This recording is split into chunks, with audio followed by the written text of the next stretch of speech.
नमस्कार दोस्तों, आपका स्वागत है हमारे चैनल टीचिंग जैम ओवरलोड पे। आज के सेशन के अंतर्गत मैं एनसीईआरटी ईवीएस क्लास 5th के चैप्टर 4, 5, 6 को कवर करूंगा, जो कि बहुत ही इंपॉर्टेंट क्लास है सीटेट पेपर के लिए, वहीं बिहार शिक्षक भर्ती के लिए। तो आज का सेशन स्टार्ट करने के पहले हमारे चैनल को लाइक एवं सब्सक्राइब कीजिए। चलिए आज का सेशन स्टार्ट करते हैं। आज का लेसन 4 है खाएं आम 12 महीने से। देखते हैं जो मेन प्रश्न बनता है, उसको मैंने हाईलाइट किया हुआ है। पहला टॉपिक यहाँ से पूछा जाता है, खाना कब कब खराब होता है? बच्चों के अनुभव से निकलवाया जा सकता है। खाना खराब होने से खाना बर्बाद होने में स्पष्ट रूप से अंतर करने की ज़रूरत होती है। तो पाठ में ब्रेड से किया गया प्रयोग शुरू से ही किया जा सकता है। प्रयोग को शुरू करके 6 दिन तक चलाना है। तो खाना कब कब खराब होता है? बच्चों के अनुभव से हमें निकलवाया जा सकता है। खाना खराब होने में और खाना बर्बाद होने में स्पष्ट रूप से अंतर करने की ज़रूरत होती है हमें बच्चों से। पाठ में ब्रेड से किया गया प्रयोग शुरू में ही किया जा सकता है। प्रयोग को शुरू करके 6 दिन तक चलाना चाहिए। चलिए आगे देखते हैं।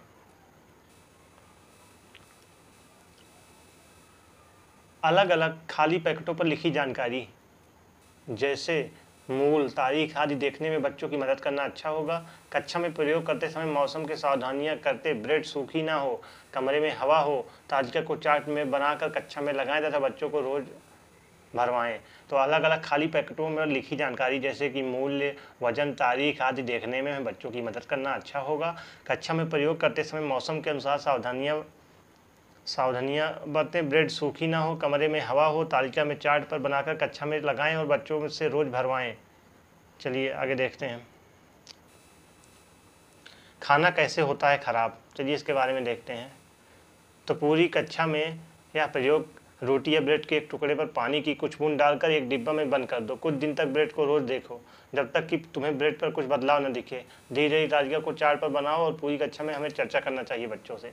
तो अगर खाना कैसे बर्बाद होता है इसके बारे में बच्चों से समझाना है, बच्चों को बताना है, तो एक ब्रेड या रोटी लीजिए, उसमें पानी का कुछ छिट्टा मार कर उसे एक डब्बे में बंद कर दीजिए और डेली उसे चेक करिए जब तक कि ब्रेड या रोटी में कोई बदलाव ना आ जाए। इससे बच्चे सीखेंगे खाना कैसे ख़राब होता है। चलिए आगे देखते हैं। अगला प्रश्न यहाँ से बनता है, चिट्टू बाबू और चिन्नू बाबू ने बनाया मामिड़ी टांड्रा। तो मामिड़ी टांड्रा क्या होता है? या आम का एक पना होता है जिसे सुखाकर बनाया जाता है। तो चिट्टी बाई और चिन्ना बाबू आंध्र प्रदेश के आत्रेपुरम गांव में रहते हैं। छुट्टियों में उन्हें आम के बाग में खेलना बहुत पसंद है। जब पेड़ आम में लदे होते हैं उन्हें कच्चे आम को काट कर नमक मिर्च लगा कर खाना बहुत पसंद है। उनके घर पर उनकी अम्मा कच्चे आम को अलग अलग तरह से पकाती हैं। वह आम का अचार भी 3-4 तरीके से बनाती हैं। आम का अचार साल भर तक चलता है, अगले मौसम के आम आने तक। चलिए आगे देखते हैं।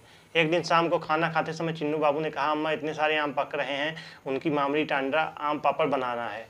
फिर उनके अप्पा ने कहा, या तो 4 हफ्तों का मेहनत वाला काम है, अगर तुम दोनों भी मदद करोगे तो अभी हम सब मिलकर मामड़ी टांड्रा बनाएंगे। भाइयों ने मदद के लिए जल्दी से हामी भर दी। अगले दिन सुबह दोनों भाइयों ने अपने अप्पा के साथ बाजार गए। वहाँ से चटाई, कैजुनिया पेड़ के डंडे, नारियल से बनी रस्सी, गुड़ और चीनी खरीद कर लाए। चलिए आगे देखते हैं। जैसा कि फिगर में दिखाया गया है, बच्चे पेड़ पर चढ़ के आम तोड़ रहे हैं, पिता के साथ चटाई, रस्सी वगैरह ला रहे हैं। यहाँ पे आम गार के निकाला जा रहा है। माँ खटिए पे डालकर सुखा रही हैं, बच्चे फिर खा रहे हैं। तो यहाँ से जो मेन बनता है, जैसा कि आप लोग घर पे देखते होंगे कि जब घर में अचार बनाया जाता है तो उसे कांच के बर्तन में रखने के पहले कांच के बर्तन को धूप में सुखाया जाता है। तो ऐसा इसलिए किया जाता है क्योंकि कांच के बर्तन में जो नमी हो पूरी तरह से सूख जाए और आपका अचार खराब ना हो। चलिए आगे देखते हैं। बीज। तो यहाँ से जो मेन टॉपिक से प्रश्न बनता है, प्रयोग करते समय हमें कमरे में हवा का क्या तापमान है, उसमें नमी कितनी है, इनके अनुकरण होने की समय में अंतर आ सकता है। तो प्रयोग करते समय हवा का क्या तापमान है, उसमें नमी कितनी है, इनमें अंकुरण होते समय अंतर क्या आ सकता है, इस बारे में हमें बच्चों से चर्चा करना चाहिए। चलिए आगे देखते हैं।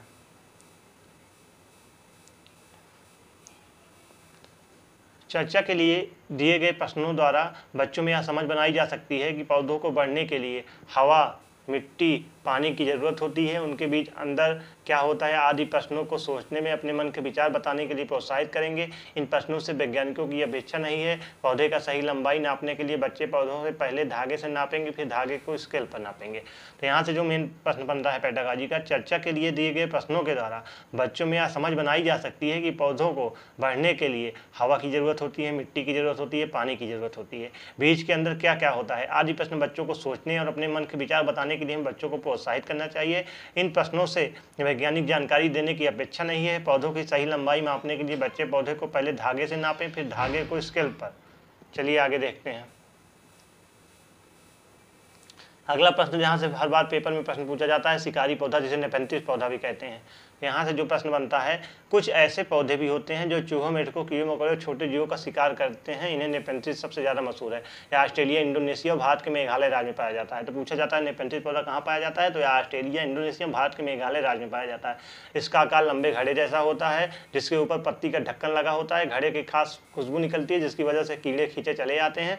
पौधे के ऊपर पहुँचते ही कीड़े अंदर फंस जाते हैं और बाहर निकल नहीं पाते हैं। ये पौधे शिकार करते हैं और वह कितनी चतुराई से, जैसा कि पौधा दिखाया गया है, ऐसे घड़े की तरह होता है। ऊपर इसके जो मुंह खुला रहता है, जब कीड़े इसमें जाते हैं तो अपना ढक्कन बंद कर लेता है और कीड़े इसमें फंस जाते हैं। चलिए आगे देखते हैं।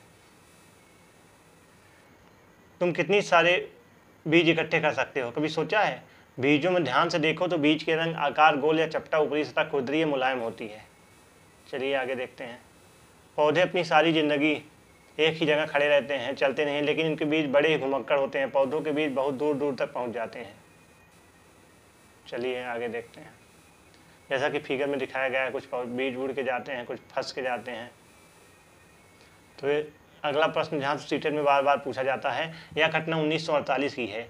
एक दिन जॉर्ज मिस्टर अपने कुत्ते के साथ सैर से लौटे। उन्होंने पाया कि उन दोनों को पर बीज चिपके हैं। इन बीजों को अपने कपड़ों पर चिपकर देखकर वह हैरान रह गए। झट माइक्रोस्कोप निकाला, बीजों की बारीकी से देखने के लिए। बीजों में छोटे छोटे हुक थे। इनकी मदद से बीज कपड़े पे रेशों पर अटक गए थे। यह देखकर मिस्टर को आइडिया आया बिल्कुल बनाने का। बिल्कुल से दोनों सतह चिपक जाती है और खुलने पर चरचर की आवाज़ आती है। तुमने बस्ते, कपड़े, जूते, पट्टे आदि में इसका इस्तेमाल देखा ही होगा। मज़ेदार किस्सा प्रकृति से प्रेरणा लेता है। तो आप जो सैंडल वगैरह में देखते हैं, जो चिपकने वाला होता है, उसे हम वेल्क्रो कहते हैं। इसे इसकी खोज किसने किया था? जॉर्ज मिस्टर ने किया था। कब किया था? 1948 में किया था। ठीक। और इसका आइडिया कहाँ से आया? तो इसका आइडिया बीजों से आया। जब वो कुत्ते के साथ सैर पे गए थे तो जब वापस घर लौटे तो उन्होंने देखा कि कुत्तों पर और उनके ऊपर बीज चिपके हुए थे। तो उन्होंने माइक्रोस्कोप से देखा तो उसमें छोटे छोटे रेसे हुकदार निकले हुए थे। तो उनको आइडिया आया बिल्कुल बनाने का। चलिए आगे देखते हैं। पौधे स्वयं भी अपने बीजों को दो छिटक देते हैं। जैसे सोयाबीन की फलियां पककर सूख जाती हैं तो चिटक कर बिखरने लगती हैं। उनकी आवाज़ सुनी होगी। चलिए आगे देखते हैं। अगला प्रश्न बनता है, कौन कहाँ से आया जी? तो यहाँ से हर बार प्रश्न पूछा जाता है। तो मिर्ची हमारे यहाँ कहाँ से आई थी? यह पहला प्रश्न बनता है। तो यह पुर्तगाल देश के व्यापारी दक्षिण अमेरिका से भारत लाए थे। अब यह सारे भारत में उगाई जाती है। तो मिर्ची कहाँ से आई थी? पुर्तगाल देश के व्यापारी दक्षिण अमेरिका से लाए थे। अब यह सारे भारत में उगाई जाती है। तो आइए इस पर देखते हैं कौन कहाँ से आया था। तो एक कविता के माध्यम से बताया गया है, आलू मिर्च चाय जी। आइए पढ़ते हैं कविता को पहले। आलू मिर्च चाय जी, कौन कहाँ से आए जी? सात समुंदर पार से, दुनिया के बाजार से, व्यापार से, उबार से, जंग लड़ाई मार के, हर रास्ते से आए जी। आलू मिर्ची चाय जी। दक्षिण अमेरिका मिर्ची रानी, मसालों की है पटरानी। मूंगफली, आलू, अमरूद, धूम मचाते करते उछल कूद। साथ टमाटर आए जी, आलू मिर्ची चाय जी। ये आगे देखते हैं। भिंडी है अफ्रीका की, भूरी भूरी काफ़ी भी। तो अफ्रीका से क्या है? भिंडी और काफ़ी। चलिए आगे देखते हैं। नक्शे में यूरोप किधर? वहीं से आए गोभी मटर। तो गोभी मटर कहाँ से आए हैं? यूरोप से आए हैं। चाय असम की, बाई जी, आलू मिर्ची चाय जी। चली चीन से सोयाबीन। तो सोयाबीन कहाँ से है? चीन से है। पहुँची अमेरिका बजाती बीन। धूम धूम लौटी अपने देश, उससे हैं गुड़ कई विशेष। रोब जमा कर आई जी, आलू मिर्ची चाय जी। तो बैगन, मूली, सेम, करेला, आम, संतरा, बेर, करेला, पालक, परवल, टिंडा, मेथी, आई बहन है सब देसी। भारत की पैदाइश जी, कौन कहाँ से आई जी? आलू मिर्ची चाय जी। तो यहाँ से जो मेन प्रश्न बनता है, पहला प्रश्न यह बनता है कि मिर्ची कहाँ से आई थी? तो दक्षिण अमेरिका से आई थी। वहीं आगे अगला प्रश्न बनता है, भिंडी और भूरी भूरी काफ़ी कहाँ से आई थी? तो अफ्रीका से आई थी। ठीक। अगला प्रश्न बनता है, गोभी मटर कहाँ से आया था? यूरोप से आया था। चाय असम की, बाई जी, आलू। तो चाय कहाँ की? असम की। चीन की। सोयाबीन है। ठीक। चलिए अब आगे देखते हैं। हम क्या समझते हैं, तो इसमें बीज के बारे में बताया गया है। अगला लेसन है बूंद बूंद दरिया दरिया। यहाँ से भी हर बार सीटेट में प्रश्न बनता है। तो बहुत पुरानी बात है, 650 साल पुराना घड़सीसर था, जिसे हम सर यानी तालाब कहते हैं। इसे जैसलमेर के राजा घड़सी ने लोगों के साथ मिलकर बनवाया था। इसके दोनों तरफ पक्के घाट, सजे हुए बरामदे, कमरे, बड़े हाल, न जाने क्या क्या था। यहाँ लोग मिलते जुलते थे, जलसे होते थे और गाने बजाने का प्रोग्राम भी होता था। उसके घाट पर बनाए गए स्कूल में आसपास बच्चे पढ़ने जाते थे। सभी इस बात का ध्यान रखते थे तालाब गंदा न हो, सफाई में हाथ बटाते थे। तो इसे किसने बनाया था? राजा घड़सी ने बनवाया था। 650 साल पुराना घड़सीसर है, यानी तालाब।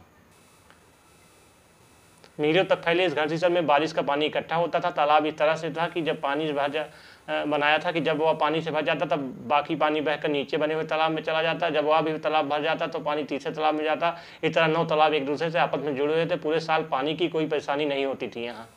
पर आज घड़सीसर जैसे उजड़ सा गया है। 9 तालाबों के रास्ते में मकान और कॉलोनियाँ बन गई हैं। यहाँ इकट्ठा होने वाला पानी अब तालाब की तरफ न जाकर बेकार बह जाता है। चलिए, तो यहाँ से जो मेन था उसको मैंने बता दिया। चलिए आगे देखते हैं। अलबरूनी के बारे में बात करते हैं। यहाँ से भी सीटेट में हर बार प्रश्न पूछा जाता है। अलबरूनी एक नज़र में। 1000 से भी ज़्यादा साल पहले एक यात्री भारत आए थे। उनका नाम था अलबरूनी। अलबरूनी जिस देश से आए थे उसे आजकल उज्बेकिस्तान कहते हैं।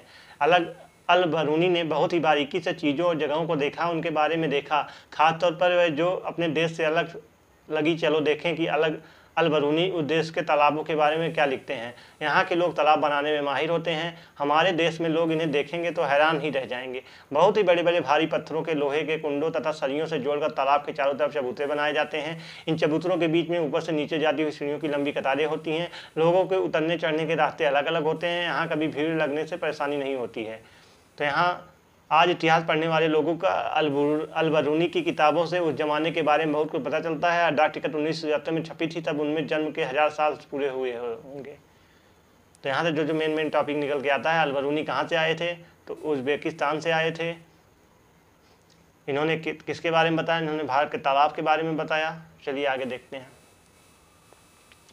बच्चों को बताएं कि अलबरूनी की किताब की तरह से इतिहास के बारे में जानने में मददगार है। ऐसे अन्य इतिहासकार स्रोत, इमारतें, दस्तावेज, सिक्के, चित्र आदि के बारे में चर्चा करें। उज्बेकिस्तान की संसार के नक्शे में ढूंढने में बच्चों की हमें मदद करना चाहिए। तो बच्चों को हमें बताना चाहिए कि अलबरूनी की किताब की तरह से इतिहास के बारे में जानने के लिए बहुत ही मददगार है। ऐसे ही अन्य इतिहासकार के स्रोत हैं, जैसे कि इमारतें, दस्तावेज, सिक्के, चित्र आदि के बारे में हमें चर्चा करना चाहिए। उज्बेकिस्तान की संसार के नक्शे पर ढूंढने के लिए बच्चों की हमें मदद करनी चाहिए। चलिए आगे बढ़ते हैं। जमीन पानी किस तरह सोख लेती है, कुएं या बावड़ी में पानी कैसे पहुंचता है, इस बात पर हमें बच्चों से चर्चा करना चाहिए। चलिए आगे देखते हैं। पानी से जुड़े रिवाज। आज भी कहीं कहीं 100 साल पुराने पानी के स्रोत हैं, जैसे बावड़ी, तालाब, नौला, धारा आदि, जिनमें लोगों को पानी की जरूरत पूरी होती है। उत्तराखंड की ये फोटो देखो। पानी से जुड़े कई रीति रिवाज, त्यौहार और जश्न होता है। कई जगह तो आज भी बारिश से तालाब भरने की खुशी में आसपास के मेले का माहौल हो जाता है। या उत्तराखंड की एक दुल्हन है जो ब्याह के बाद आए गांव में आई है और झरने या तालाब पर जाकर सिर झुकाती है। आज शहरों में इस रिवाज का एक मजेदार रूप दिखता है। दुल्हन घर से ही किसी नल के पास जाकर पूजा करती है। पानी से ही जिंदगी जुड़ी है। चलिए आगे देखते हैं।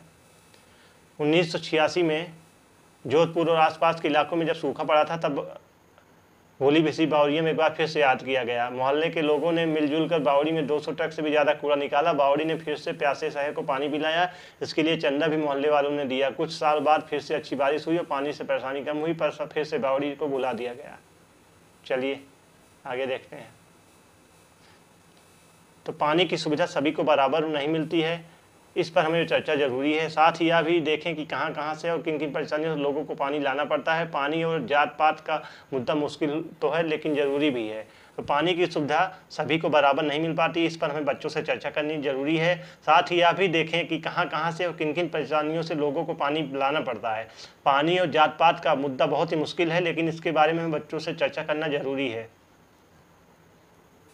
चलिए आगे देखते हैं।